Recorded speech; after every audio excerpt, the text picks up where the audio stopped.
Hello friends, so today we will do class 10 chapter number 8, which is how do organisms reproduce.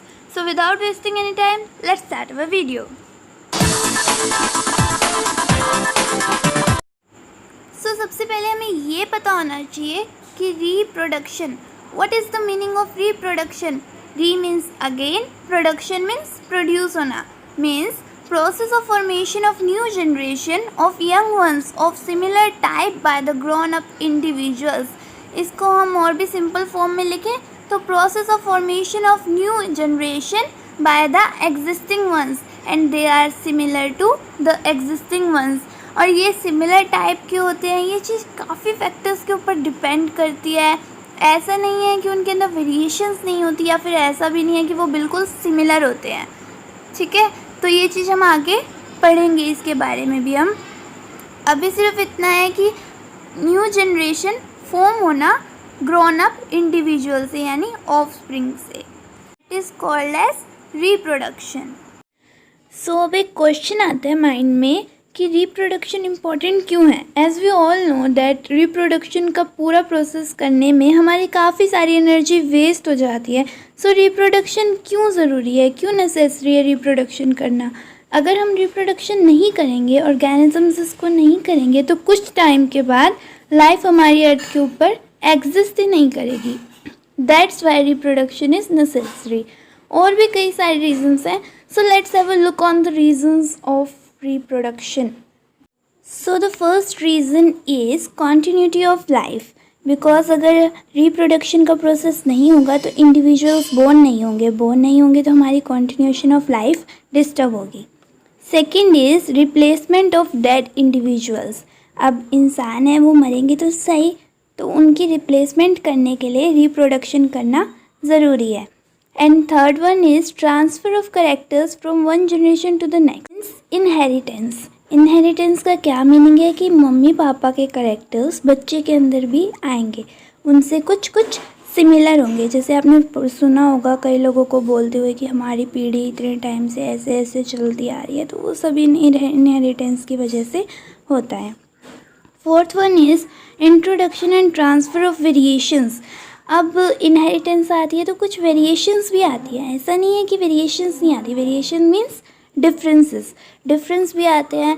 सारे characters similar नहीं होते. सो अब question ये आता है कि ये चाइल्ड के अंदर जो सिमिलैरिटी आती है वो आती कहाँ से है.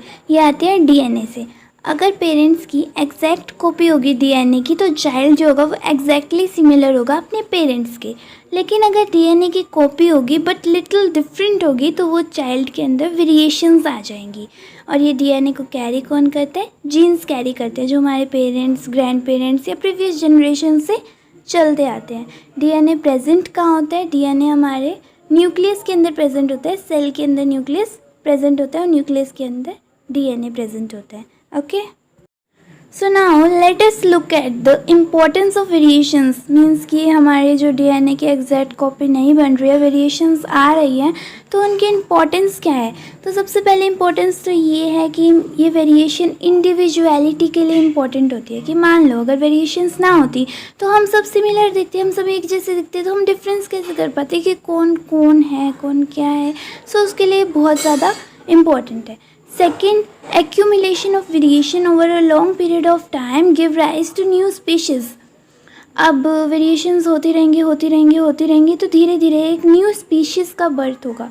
यानी एक नए स्पीशीज़ को राइज देगी वेरिएशंस की. मान लो कभी आइज़ में चेंज आ गया, कभी हेयर्स में, कभी किस में.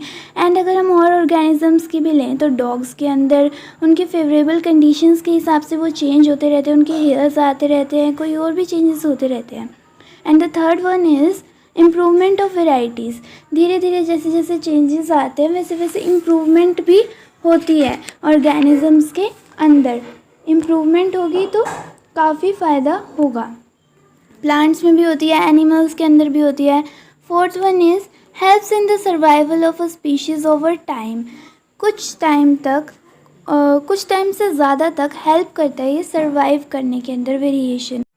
सो अब आता है types of reproduction. Reproduction 2 types का होता है. First is asexual and second is sexual. 2 types का रिप्रोडक्शन होता है। सो उसके बारे में हम अभी अब उसके डिफरेंसेस कर लेते हैं। सो सबसे पहले हम एसेक्सुअल का डिफरेंस करते हैं। असेक्सुअल का पहला पॉइंट है कि उसके अंदर सिंगल पेरेंट इन्वॉल्व होता है।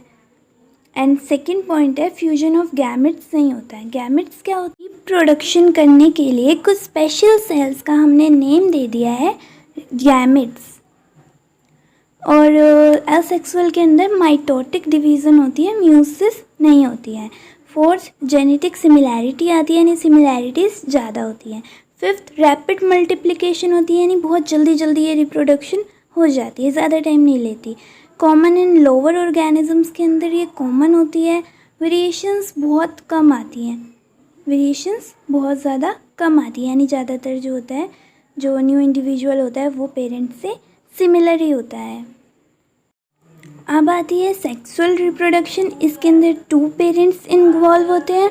फ्यूजन ऑफ गैमेट्स होता है। गैमेट्स क्या होते हैं? कुछ स्पेशलाइज सेल रिप्रोडक्शन करने के लिए, तो इसके अंदर फ्यूजन होता है मेल एंड फीमेल गैमेट्स का। इसके अंदर म्यूओसिस होती है एक बार, और माइटोटिक डिविजन्स बाकी सारी माइटोटिक होती हैं। फोर्थ है, इसके अंदर जेनेटिकली डिफरेंट होते हैं, यानी कि वेरिएशंस होती हैं। फिफ्थ है, ये बहुत स्लोअर मेथड है, जैसे कि आप सभी जानते हैं एसेक्सुअल जो है वो रैपिड है एंड सेक्सुअल जो है वो स्लोअर मेथड है। सेक्सुअल रिप्रोडक्शन सभी हायर ऑर्गेनिजम्स के अंदर होती है, साथ साथ वो कुछ लोअर ऑर्गेनिजम्स में भी होती हैं। इसके अंदर कितनी भी वेरिएशंस हो सकती हैं। सो अभी के लिए इतना ही बहुत है, बाकी सारा हम करेंगे नेक्स्ट एपिसोड में। नेक्स्ट एपिसोड में हम पढ़ेंगे असेक्सुअल रिप्रोडक्शन के बारे में और उसके कुछ टाइप्स के बारे में। सो बाय बाय।